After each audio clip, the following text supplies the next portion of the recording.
নমস্কার বন্ধুরা, আশা করি সকলেই খুব ভালো আছেন। ছোট গল্প ও কবিতা বাহারে আপনাদের সকলকে স্বাগত। আজ শোনাবো মানিক বন্দ্যোপাধ্যায়ের লেখা গল্প বেড়া।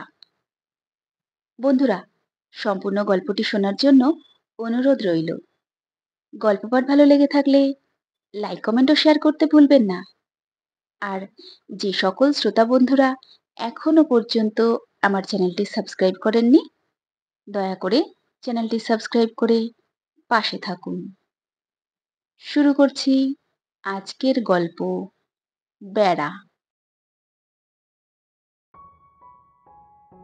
বাড়ির ঠিক মাঝখানে উঁচু চাচের বেড়া। খুব লম্বা মানুষের মাথা ছাড়িয়েও হাতখানেক উঁচু হবে। বেড়া ডিঙিয়ে কারো নজর চলবে না, অবশ্য যদি উঁচু কিছুর উপর দাঁড়িয়ে নজর চালানো না হয়। নজর দেবার অন্য উপায় আছে, ফুটোতে চোখ পাতা। বাড়িটাকে সমান দুভাগ করেছে বেড়াটা। পশ্চিমের ভিটার লম্বা দাওয়া ভাগ করে, উঠান ভাগ করে, সদরের বেড়ার 4 হাত ফাঁকের ঠিক মাঝখান দিয়ে খানিক এগিয়ে বাড়িতে ঢুকবার এই ফাঁক আড়াল করতে দাঁড় করানো সামনের পর্দা বেড়াটার ঠিক মাঝখানে গিয়ে ঠেকেছে। আগে, প্রায় 7 বছর আগে, গোবর্ধন ও জনার্দনের বাপ অনন্ত হাতি যখন বেঁচে ছিল, তখন বাড়িতে ঢুকবার পথ ছিল একটা দক্ষিণ পূর্ব কোণে। এই পথের সামনেও বসানো ছিল একটা আড়াল করা পর্দা বেড়া। ভাগের সময় পথটা পড়েছিল জনার্দনের ভাগে, সদরের বেড়ার আর এক প্রান্তে, অর্থাৎ উত্তর পূর্ব কোণে। বেড়া কেটে নতুন একটা প্রবেশপথ করে নিতে অত্যন্ত অসুবিধা থাকায় গোল বেঁধেছিল। ঢুকবার বেরোবার পথই যদি না থাকলো, বাড়ির এমন ভাগ দিয়ে সে কি করবে? গোবর্ধন প্রতিবাদ জানিয়েছিল। মালিকদের মানতে হয়েছিল যে তার আপত্তি সঙ্গত। অনেক মাথা ঘামিয়ে তারপর সালিশরা, যাদের প্রধান ছিলেন সদরের সেরেস্তাদারের বাবা প্রাণধন চক্রবর্তী জ্যোতির্বিদ্যাভূষণ, ব্যবস্থা দিয়েছিলেন ভাগের বেড়ার দুপাশে সদর বেড়া 2 হাত করে কেটে 2 অংশের ঢুকবার বেরোবার পথ করা হোক, আর পুরনো পর্দা বেড়া তুলে এনে স্থাপন করা হোক এই বিভক্ত পথের সামনে। কারণ ও বেড়াটাও 2 ভাইয়ের বাপের সম্পত্তি, অতএব দুজনের ওতে সমান অধিকার। জনার্দন আপত্তি করে বলেছিল, আড়াল করা বেড়া সরালে সদর বেড়ার কোণের পুরনো পথের ফাঁকে রাস্তার লোকে যে তার বাড়ির বৌঝিদের দেখতে পাবে, তার কি হবে? সে এমন কি অপরাধ করেছে যে গাটের পয়সা খরচ করে তাকে বন্ধ করতে হবে বেড়ার ফাঁক? রীতিমতো সমস্যার কথা। সালিশরা যখন মীমাংসা খুঁজতে মাথা ঘামাচ্ছেন, গোবর্ধন উদার ও উদাসভাবে বলেছিল, 3 হাত বেড়ার ফাঁক বন্ধ করার পয়সা খরচ করতে যদি জনার্দনের আপত্তি থাকে, সে এদিকের অংশ নিক। সদর বেড়ার ফাঁকের অসুবিধা ভোগ করতে গোবর্ধন রাজি আছে। অনেক তর্ক বিতর্কের পর সালিশরা হঠাৎ সমস্যাটার চমৎকার মীমাংসা আবিষ্কার করেন।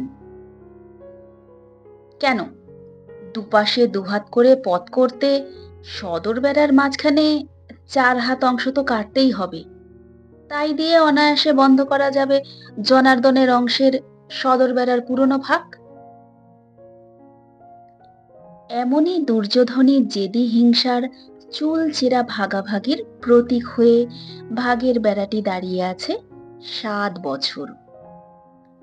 অনন্ত হাতির শ্রাদ্ধের 10 দিন পরে বেড়াটা উঠেছিল। আদালত কুরুক্ষেত্রে তারপর যত লড়াই হয়ে গেছে দু ভাইয়ের মধ্যে জমিজমা নিয়ে, যত হাতাহাতি গালাগালি হয়ে গেছে, বাগানের ফল, পুকুরের ঘাট, গাছের মরা ডালের ভাগ নিয়ে, তারও যেন প্রতীক হয়ে আছে এই বেড়াটি। জীর্ণ হয়ে এসেছে বেড়াটা, এখানে ওখানে মেরামত হয়েছে, আর এখানে পড়েছে মাটির চাবড়া, ওখানে গোজা হয়েছে ন্যাকড়া, সেখানে সাটা হয়েছে কাগজ। বেড়ার ফুটোয় চোখ রেখে উঁকি মারা চলতো দুপাশ থেকেই। হঠাৎ গোবর গোলা জল বেড়া ডিঙিয়ে এসে পড়তো গায়ে। গোবর্ধনের মেয়ে পরিবালা একদিন চোখ পেতে আছে বেড়ার ফুটোয়। জনার্দনের মেয়ে তাকে তাকে থেকে একটা কঞ্চি সেই ফুটো দিয়ে চালান করে দিল তার চোখের মধ্যে। চোখ যায় যায় হলো পরিবালার, মাথা ফাটে ফাটে হলো গোবর্ধন ও জনার্দন দু ভাইয়ের। কদিন পাড়ায় কান পাতা গেল না দুবাড়ির মেয়েদের গলা বাজিতে।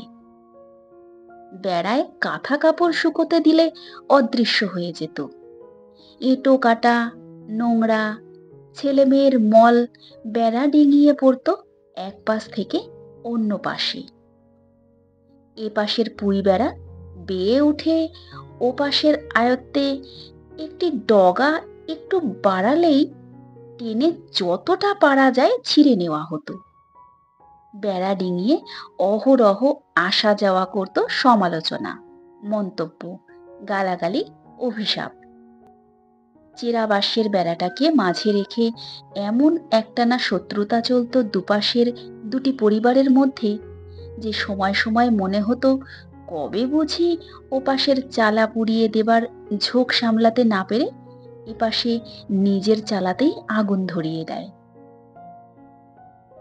গোলমাল এখনো চলে, বিদ্বেষ এখনো বজায় আছে পুরো মাত্রায়। তবে গোড়ার দিকের মতো খুঁটিনাটি তুচ্ছ ব্যাপার নিয়ে অহরহ হাঙ্গামা চলে না, গায়ে পড়ে সহজে কেউ ঝগড়া বাঁধায় না। ঢিলটি মারলে যে পাটকেলটি খেতে হবে দুপাশের মানুষগুলি সেটা হাড়ে হাড়ে টের পেয়ে সংযম অভ্যাস করতে বাধ্য হয়েছে। আক্রমণাত্মক হিংসা কমে এসে এখন দাঁড়িয়েছে ঘৃণা, বিদ্বেষ, অবজ্ঞা, উপেক্ষা, অবহেলাত্মক মনোভাবে। খোঁচাবার ও গায়ের ঝাল ঝাড়বার প্রক্রিয়াও ক্রমে ক্রমে বেশ কৌশলময় ও মার্জিত হয়ে উঠেছে। এই পাশের ছেলে মানুষ কানাই মাঝের বেড়ার মাহাত্ম্য ভুলে ও পাশে সমবয়সী বলাইয়ের সঙ্গে খেলতে গেলে শত্রুপক্ষের ছেলেকে আয়ত্তে পেয়েও ওপাশের কেউ তাকে ধরে পিটিয়ে দেয় না, আচ্ছা করে মার দেওয়া হয় বলাইকে। এ পাশ থেকে হাঁক ওঠে, কানাই। কানাই এলে তাকে চর চাপড় মেরে উচ্চ কণ্ঠে প্রশ্ন করা হয়, ও বাড়ি মরতে গেছিলি কেন রে, বেহায়া পাজি বজ্জাত? ও পাশ থেকে জবাব আসে বলাইয়ের প্রতি আরো জোর গলায় শাসানোতে, ফের যদি ও বাড়ির কারো সাথে তুই খেলিস, হারামজাদা নচ্ছার। দুপাশেই ছেলে মেয়ে আছে, হাজার বলে তাদের বোঝানোও যায় না যে বেড়ার ওপাশ যেতে নেই। ছেলে মেয়েরা তাই নিরাপদ থাকে, তবে কুকুর বেড়ালের রেহাই নেই। এপাশের বিড়াল ওপাশে হাড়ি খেতে গেলে তার রক্ষা থাকে না। দুপাশের হাড়ি যখন প্রায় শূন্য থাকছে দুর্ভিক্ষের দিনে, জনার্দনের ছেলে চন্দ্রকুমারের বউ রানীবালার পোষা বিড়ালটা মেউ মেউ করে বেড়াচ্ছে খিদেয় কাতর হয়ে। গোবর্ধন একদিন কোথা থেকে জোগাড় করে নিয়ে এলো আধ সেরি একটা রুই মাছ। মাছ দেখে খুশি হয়ে হাসি ফুটল সবার মুখে। দুমুঠো চাল সেদিন বেশি নেওয়া হলো এই উপলক্ষে। গোবর্ধনের ছেলে সূর্যকান্তের বউ লক্ষ্মী রানী আঁশবটি পেতে কুটতে বসলো মাছ। মাছ কাটা শেষ হয়েছে। কাছে দাঁড়িয়ে সূর্যকান্ত বউয়ের দিকে গোড়ায় যেমন তাকাতো, প্রায় সেই রকম সপ্রেম দৃষ্টিতে তাকিয়ে আছে মাছের দিকে। কোথা থেকে রানীবালার আদুরে বিড়াল এসে এক টুকরো মাছ মুখে তুলে নিল। মাছ কাটা বটিটা তুলেই সূর্যকান্ত বসিয়ে দিল এক কোপ। রানীবালার আদুরে বিড়াল একটা আওয়াজ পর্যন্ত না করে মরে গেল। মাছের টুকরোটা মুখ থেকে খসে পড়ায় লক্ষ্মী রানী সেটা তুলে রাখলো চুপড়িতে।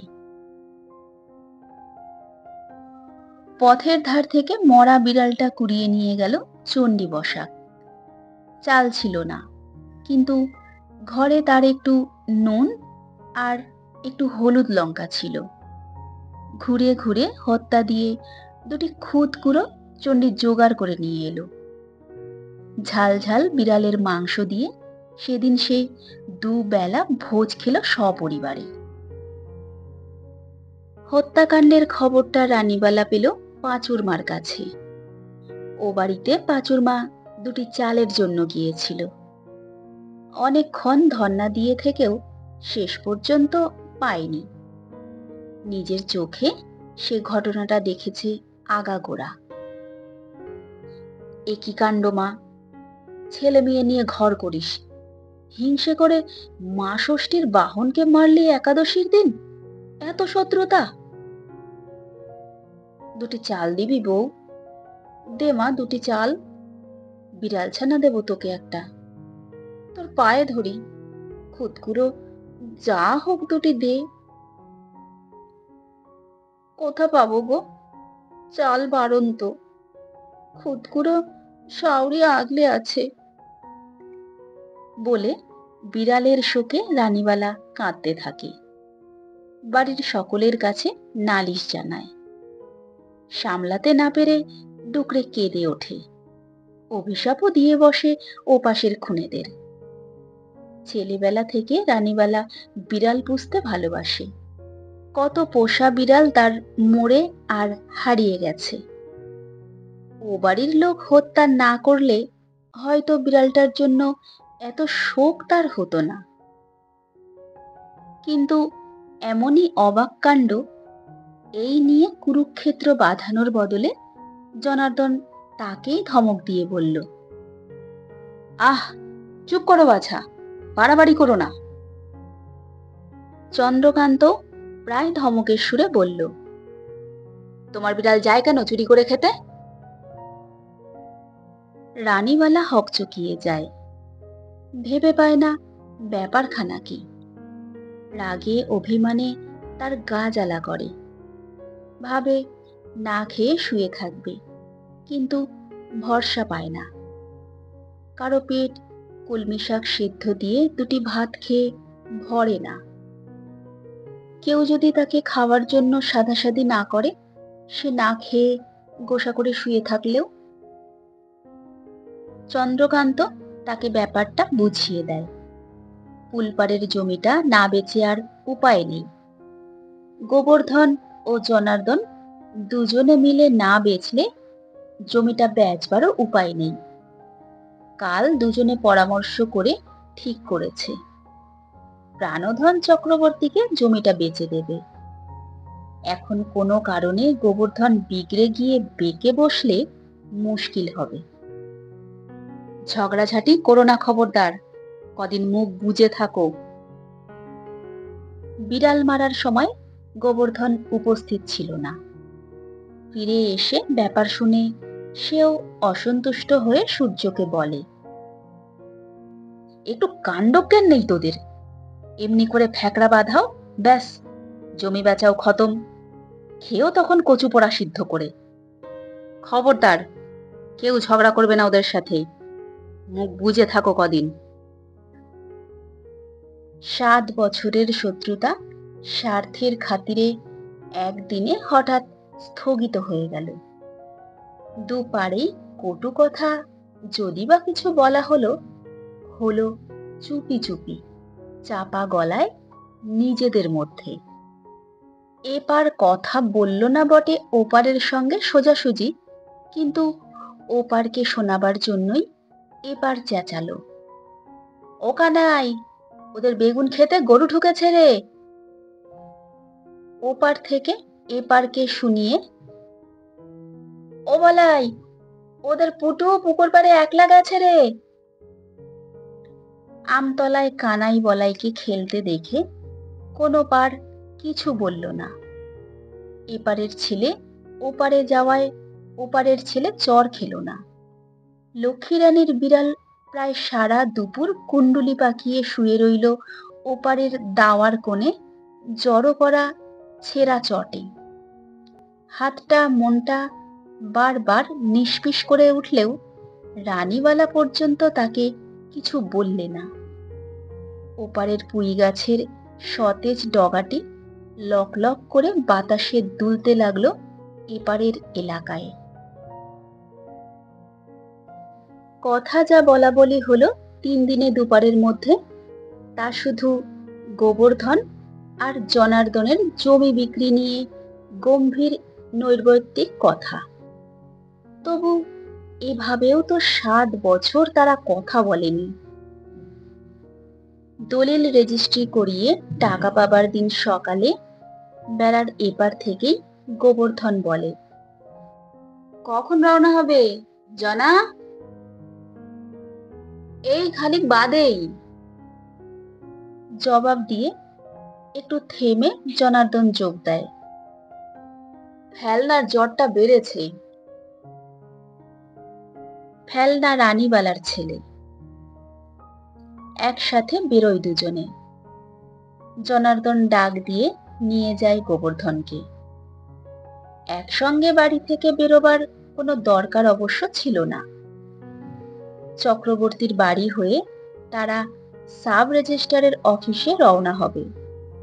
একে একে গিয়ে সেখানে জুটলেও চলতো, কিন্তু 7 বছর বিবাদ করে আর দাঁত মুখ খিচিয়ে কাটাবার পর দু ভাই যখন শান্তভাবে কদিন ধরে কথা বলে, তখন কি আর দরকার আছে অত হিসেব করে কাজ করার?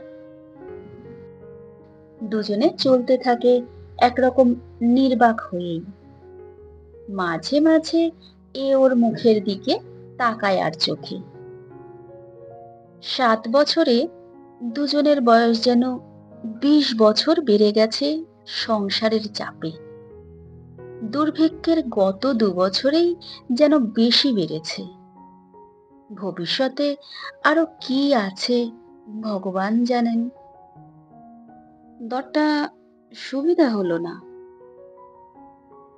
উপায় কি? ডবল দরে এমন জমি মিলবে না। ঠিক, লতিফের চাচা জমির চেয়ে ভালো ফসল দিয়েছে গতবার। গোবর্ধন এক গাছতলায় দাঁড়িয়ে পড়ে। শোন বলি জনা, না বেচলে হয় না জমিটা। এক কাজ করি আয়, না বেচে বাঁধা রাখি, পারি তো ছাড়িয়ে নেব দুজনে মিলে। চক্রবর্তী মশাই কি রাজি হবে? রাজি না হয় তো মধুসার কাছে বাধা দেব, নয়তো রত্তলার নিকুঞ্জকে। বেচে দিলে তো গেল জন্মের মতো, যদি রাখা যায়। গাছতলায় দাঁড়িয়ে দাঁড়িয়ে গোবর্ধন ও জনার্দন, অনন্ত হাতির 2 ছেলে, কথাটা বিচার ও বিবেচনা করে দেখতে থাকে। দেখে লোকের মনে হয় যেন আলাপ করছে দুটি সাঙ্গাত। এদিকে জ্বর বাড়তে বাড়তে ফেলনার যায় যায় অবস্থা হয় দুপুরবেলা। চাচের বেড়া থাকলেও ওপারে সব টের পায় সবাই।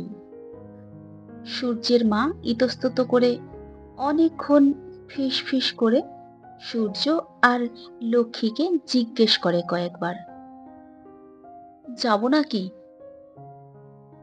তারপর বেলা পড়ে এলে সীতারানীর বিনুনি কান্না শুনে হঠাৎ মনস্থির করে ৭ বছর পরে সূর্যের মা বেড়ার ওপারে যায়। আস্তে আস্তে গিয়ে বসে ফেলনার শিয়রে চাঁদের মার পাশে। সন্ধ্যার আগে ফেলনা মারা গেলে মরা কান্না শুনে এপারের বাকি সকলেও হাজির হয় ওপারে। ৭ বছরে ৫ বার মরা কান্না উঠেছে জনার্দনের অংশে, কিন্তু গোবর্ধনের অংশ থেকে বেড়া পেরিয়ে কেউ কখনো আসেনি। ৭ বছর পরে আজ বেড়ার দুদিকের মেয়েরা বেড়ার একদিকে হয়ে একসঙ্গে কাঁদতে আরম্ভ করে। চাঁদ শোকের নেশায় পাগলের মতো কাণ্ড আরম্ভ করলে সূর্য তাকে ধরে রাখে। একটু রাত করে গোবর্ধন ও জনার্দন যখন বাড়ি ফেরে, তখনও দেখা যায় ওপারের প্রায় সকলেই রয়েছে এপারে। ওপারের ছেলে মেয়েগুলি ঘুমিয়ে পড়েছে এপারের মাদুরে কাঁথায় এপারের ছেলে মেয়েগুলির সঙ্গে। তাই বলে যে খিটিমিটি ঝগড়াঝাটি বন্ধ হয়ে গেল দুপারের মধ্যে চিরদিনের জন্য, উঠানের মাঝখানে পুরনো চাঁচের বেড়াটা থেকেও রইল না, তা নয়। মানুষ তাহলে দেবতা হয়ে যেত। তবে পরের আশ্বিনের ঝড়ে পচা বেড়া পড়ে গেলে সেটা আবার দাঁড় করবার তাগিদ কোনো পারেরই দেখা গেল না। বেড়াটা ভেঙে জ্বালানো হতে লাগলো দুপারেরই উনানে।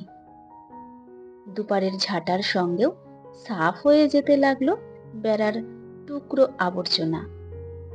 শেষে একদিন দেখা গেল দাওয়ার বেড়াটি ছাড়া উঠানে বেড়ার চিহ্নও নেই।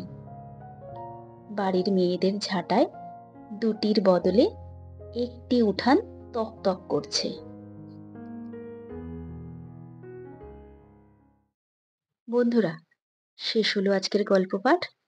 আমন্ত্রণ রইল পরবর্তী গল্প শোনার জন্য। সকলে সুস্থ থাকুন, ভালো থাকুন। নমস্কার।